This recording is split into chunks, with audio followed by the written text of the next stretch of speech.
வணக்கம். சிவன் மாந்திரீகம். இந்த மாந்திரீகத்தில் வசியமை செய்யும் மாந்திரீக ரகசியம்.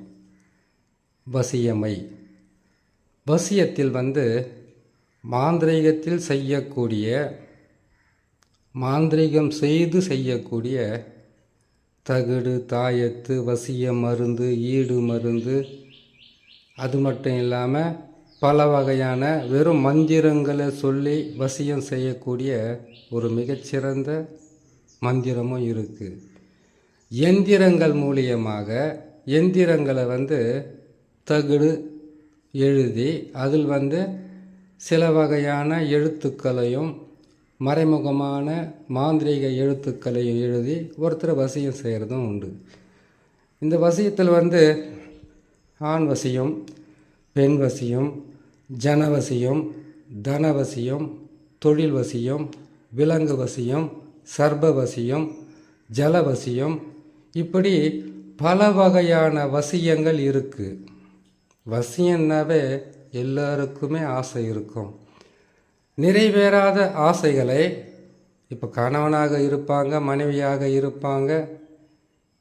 வசியம்னு செய்யணும்னு கேட்டிங்கன்னாக்கா, இதுக்கு முன்னாடி காலங்களிலெல்லாம் கணவன் மனைவிக்கு வசியம் செய்வாங்க.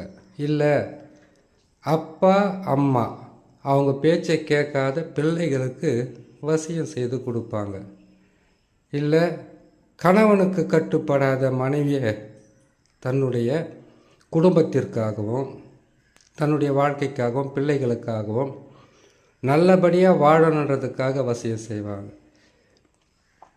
மனைவிக்கு கட்டுப்படாமல் ஊதாரித்தனமாக குடிச்சிட்டு, இல்லைன்னு கேட்டிங்கன்னாக்கா தவறான உறவுகள் இருந்து மனைவியை பல வகையில் கஷ்டப்படுத்துகிறவங்களுக்கு வீட்டுக்கு நல்லபடியாக பார்க்காம, பிள்ளைகளை பார்க்காம தனக்காக மட்டும் வாழற ஒரு சிலருக்கு மனைவிக்கு கணவனை வசியம் பண்ணி கொடுப்பாங்க. அது மாந்திரிகத்திலும் இருக்குது.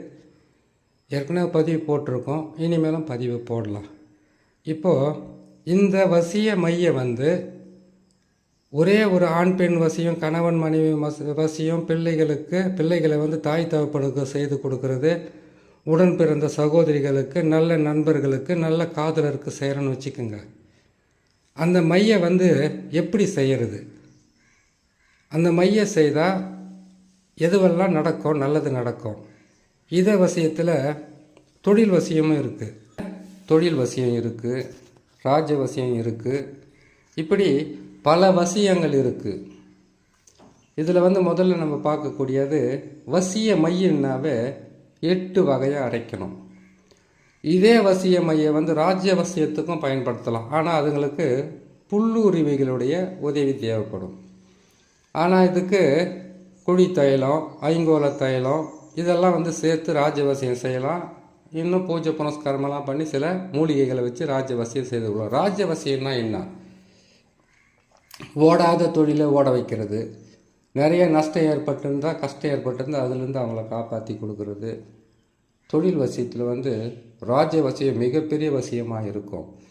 அதில் எப்பேற்பட்ட தாழ்ந்த நிலையில் இருக்கக்கூடிய, கஷ்டத்தில் இருக்கக்கூடிய ஒரு மனிதனையும் உயர்த்தி பிடிப்பது தான் ராஜவசியம்.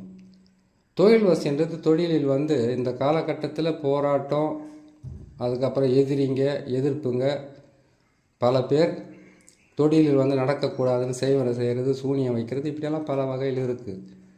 அதிலிருந்து நம்ம காப்பாற்றிக்கிட்டு ஒருத்தருக்கு தொழில் நல்லா நடக்குதுன்னு கேட்டிங்கன்னாக்கா அந்த தொழிலை செய்வனை செய்து, ஏவல் பில்லி சூனியம் செய்து அதை தடுப்பாங்க, கட்டி கூட தடுப்பாங்க. அப்படிலாம் இருக்குது இல்லையா? அப்படி அதில் நம்மளை காப்பாற்றிக்கிறதுக்கு தொழில் வசியம் செய்கிறோன்னு வச்சுக்கோங்க. ஏற்கனவே செய்வனை இருந்தால் அதை எடுத்துகிட்டு செய்திடணும். ஜனவசியம் செய்கிறதா இருந்தால் செய்வனை ஏற்கனவே இருக்கா பார்த்து எடுத்துகிட்டு அதுக்கப்புறம் செய்யணும். கணவன் மனைவி வசியம் இருக்கா? வசியம் எதுக்காகனாக்கா, நல்லா இருந்த குடும்பம் பிரிஞ்சு போச்சு, 2 பேரும் ஒருத்தருக்கு ஒருத்தர் சண்டை போட்டுக்கிட்டு இருக்காங்க, மன கஷ்டப்பட்டு இருக்காங்க, பிரிகிற நிலையில் இருக்காங்க, பிரிஞ்சிட்டாங்க. இப்படிப்பட்டவங்களை நம்ம வசியம் பண்ணி செய்யணும். அப்படி ஒரு வசியத்தை தான் இப்போ நாம் ஒரு வசியத்தை பற்றி பார்க்கலாம். இப்போ வந்து கேட்டிங்கன்னாக்கா வசிய மை இதுக்கெல்லாம் பயன்படும். ஆனால் அந்த வசிய மையை எந்தெந்த மூலிகைகளை எடுத்து நாம் செய்யணும். இதில் வந்து விலங்குகளுடைய சில பித்து, அதுக்குண்டான கோராசனம், சில தவறான பொருட்களை எடுத்து செய்கிறதும் இருக்குது. இப்போ நம்ம சொல்லக்கூடியது மைய அரைக்கிறதுக்கு சுத்தமான மைய அரைச்சி இதுலேயும் செய்யலாம். மந்திர உருக்கள் போடணும்.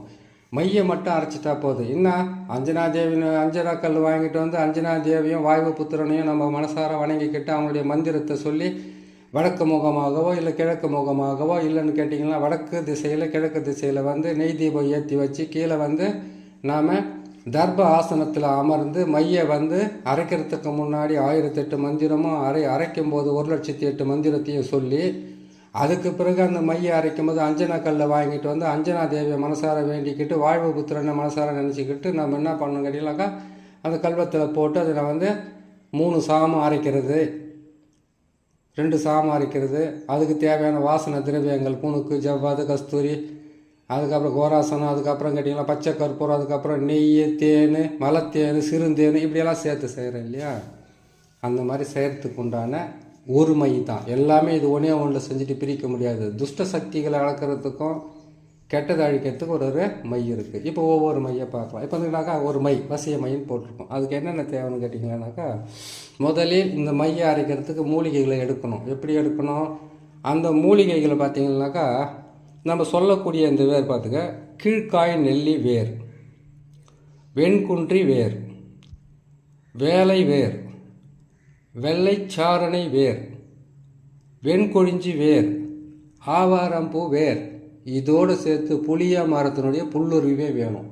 இத்தனை வேர் இருக்குந்தாக்கா இதோட வாசனை திரவியங்கள் சொல்லக்கூடிய பச்சை கற்பூரம், இதோடு சேர்ந்து முக்குடல், புணுக்கு, ஜவ்வாது, கஸ்தூரி, கோராசனம், இது எல்லாமே சேர்த்து இதை ஒரு கல்வத்தில் இந்த வேரை வந்து காப்பு கட்டி எடுக்கணும். மஞ்சள் நூலால் காப்பு கட்டி இந்த வேரை எல்லாமே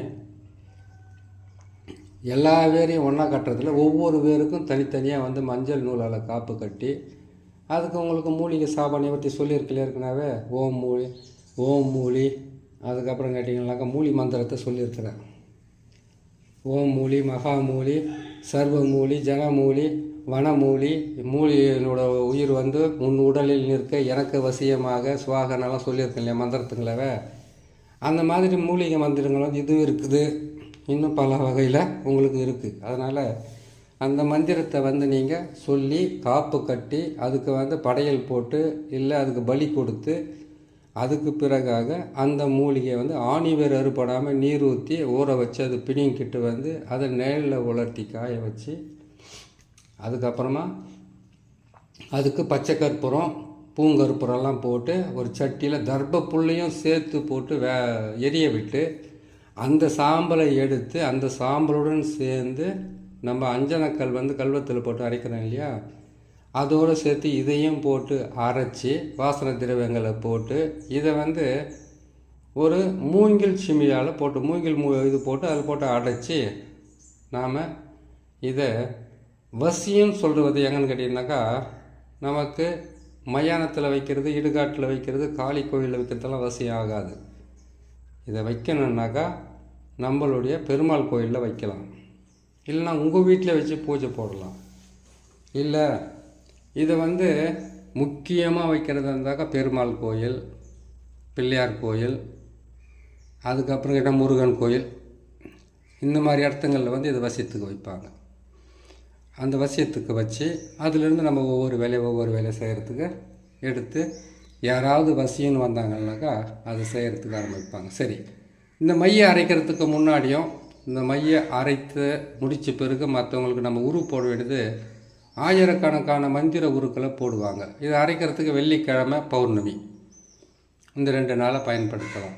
அதுக்கப்புறம் இந்த மையை அரைக்கிறதுக்கு முன்னாடியும் அந்த மூலிகை எடுக்கும்போது அந்த மூலிகை மந்திரத்தை சொல்லியிருக்கோம். மூலிகை சாப நிவர்த்தி மந்திரம் சொல்லியிருக்கேன் இல்லையா. அது இல்லாமல் அஞ்சனா தேவியினுடைய மந்திரத்தையும் சொல்லணும். அந்த மந்திரத்தை நான் சொல்கிறேன், பல மந்திரம் இருக்குது, ஒரு மந்திரத்தை சொல்கிறேன், அதை நீங்கள் கேட்டு செஞ்சுக்குங்க. சரிங்களா? இப்போ சொல்கிறேன் கேட்டுங்க. ஓம் நமோ பகவதி ரீம் க்ளீம் அஞ்சனா தேவி வாழ்வு பத்தினி அமிர்த ஸ்வரூபிணி மாமாவசம் மாமாவசம் மாமாவசம் குரு குரு சுவாக. இந்த மந்திரத்தை ஆயிரக்கணக்கான உரு போட்டு அதை நீங்கள் பயன்படுத்தி வச்சுக்கிட்டீங்கன்னாக்கா ஆண் வசியம் பெண் வசியம் இதெல்லாம் எடுத்து உச்சந்தலையில் வச்சு தேய்க்கிற மாதிரியும் இருக்குது, புருவத்தில் வைக்கிற மாதிரியும் இருக்குது, உள்ளங்கையில் மட்டும் வச்சுக்கிட்டு போகிற மாதிரியும் இருக்குது. இது எப்படி வேணாலும் உங்களுடைய இஷ்டத்துக்கு பயன்படுத்தி மாந்திரீகத்தில் வசியத்தை செய்து வெற்றி பெறலாம் என்று சொல்லி இன்னொரு நல்ல பதிவில் நான் சந்திக்கிறேன். நன்றி, வணக்கம்.